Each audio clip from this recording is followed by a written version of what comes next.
បារម្ភជាពិសេសរឿងសម្បទានដីនៃបណ្ដាចិត្តបណ្ដាប្រទេសជិតខាងធ្វើឲ្យខ្ញុំនឹកឃើញទៅដល់ឆ្នាំ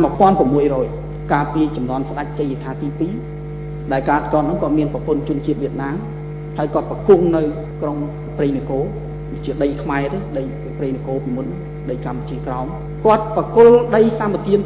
ច្រើនណាស់ទៅឲ្យជនជាតិវៀតណាមធ្វើក្នុងចំនួននោះដីសម្បទានហើយចំនួននោះគឺថាពេលដែលស្ដេចជ័យយាថាទី2នៅរស់អត់មានបញ្ហាអីទេប៉ុន្តែដល់ពេលដែលគាត់សគត់ហើយនៅឆ្នាំ1949ប្រមាណ100ឆ្នាំក្រោយមកនោះទៅទាំងអស់តែម្ដងពីព្រោះពេលដែលមានសម្បទានសេដ្ឋកិច្ចហ្នឹងគេមករស់នៅក្នុងដីយើងក៏កូនកចៅបង្កើតសាលារៀនបង្កើតមន្ទីរពេទ្យបង្កើតស្អីនៅទាំងអស់នៅហ្នឹងទៅ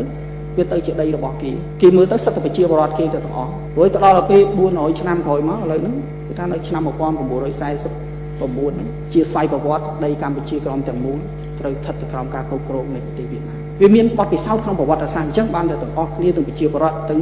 អ្នកតំណាងរាស្ត្រយើងខ្ញុំភ័យខ្ញុំជឿថាអាដាមចំនួនក៏មានការបារម្ភដែរនៅក្នុងកម្មវិធីនេះបើសិនជាសម្បទានទៅឲ្យប្រទេសណាឆ្ងាយប្រទេសអាមេរិកប្រទេសបារាំងធ្វើអីយើងមិនកើតទេប៉ុន្តែសម្បទាននៅក្បែរហ្នឹងហើយខ្ញុំមានការបារម្ភអំពីបញ្ហាមិនមែនថាទេប្រកាន់ពូជសាសន៍មិនមែនថាទេអានេះជាការបារម្ភហើយជាការកលេចមើលប្រវត្តិសាស្ត្រដែលវាមានភាពជូរចត់ក្នុងប្រវត្តិសាស្ត្រយើងមិនចង់រំលឹករឿងប្រវត្តិសាស្ត្រយើងមិនចង់ឲ្យកូនខ្មែរយើងចំនួនក្រោយស្ដីបន្ទោសឪពុកម្ដាយចំនួននេះថាមិនបានចាត់វិធានការទប់ទល់រឿងបាត់បង់ដីនោះទេអញ្ចឹងហើយ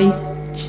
ញុំសូមឲ្យរាជរដ្ឋាភិបាលដោះស្រាយផងចំពោះរឿងដីសម្បត្តិនេះសាសូមធ្វើម៉េចឥឡូវនេះយើងជជែកគ្នាទៅបើថាអាចនឹងកំណត់ធ្វើវិសោធនកម្មច្បាប់បានសូមកំណត់ត្រឹមតែ50ឆ្នាំហើយកុំឲ្យច្រើនពេក40ឆ្នាំឬ50ឆ្នាំហើយបើមានការប៉ះពាល់មានការផ្ដាល់ដីសម្បត្តិណាត្រូវធ្វើឲ្យមានតម្លាភាពទៅឲ្យសហគមន៍នៅក្នុងមូលដ្ឋានឲ្យប្រជាពលរដ្ឋឲ្យ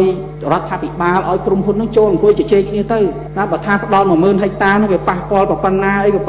ត្រូវសងប្រជាពលរដ្ឋយ៉ាងម៉េចសងឲ្យគាត់សមរម្យរកកន្លែងឲ្យគាត់នៅសមរម្យទៅវាផុតហើយអត់មានទំនាស់អីទេហើយយើងសប្បាយទាំងអស់គ្នាទៅក្រុមហ៊ុនក៏ចំណេញរដ្ឋាភិបាលក៏ចំណេញប្រជាពលរដ្ឋក៏សប្បាយបានគេសងលុយអាចទិញដីអីបង្កើតផលបានក៏មិនទៅធ្វើមានអីទេប៉ុន្តែថាទៅដល់ប្រើប្រាស់ទៅដល់សិទ្ធិតែការកងកម្លាំងប្រដាប់អាវុធវាប្រព្រឹត្តអំពើហិង្សាទៅលើគាត់អានឹងគួរតែជៀសវាងហើយយើងខ្ញុំអត់គ្រប់គ្រងទេហើយខ្ញុំជឿអ្នកតម្លើងរាជទាំងអស់ក៏អត់គ្រប់គ្រងដែរនៅមធ្យោបាយបែបនេះពីព្រោះដីវាជាអាយុជីវិតរបស់ប្រជាពលរដ្ឋជាអាយុជីវិតរបស់គាត់មកយើងនៅភ្នំពេញគេថាមានមុខរបរមានអីជាសេវាជាពាណិជ្ជកម្មជាអីអត់អី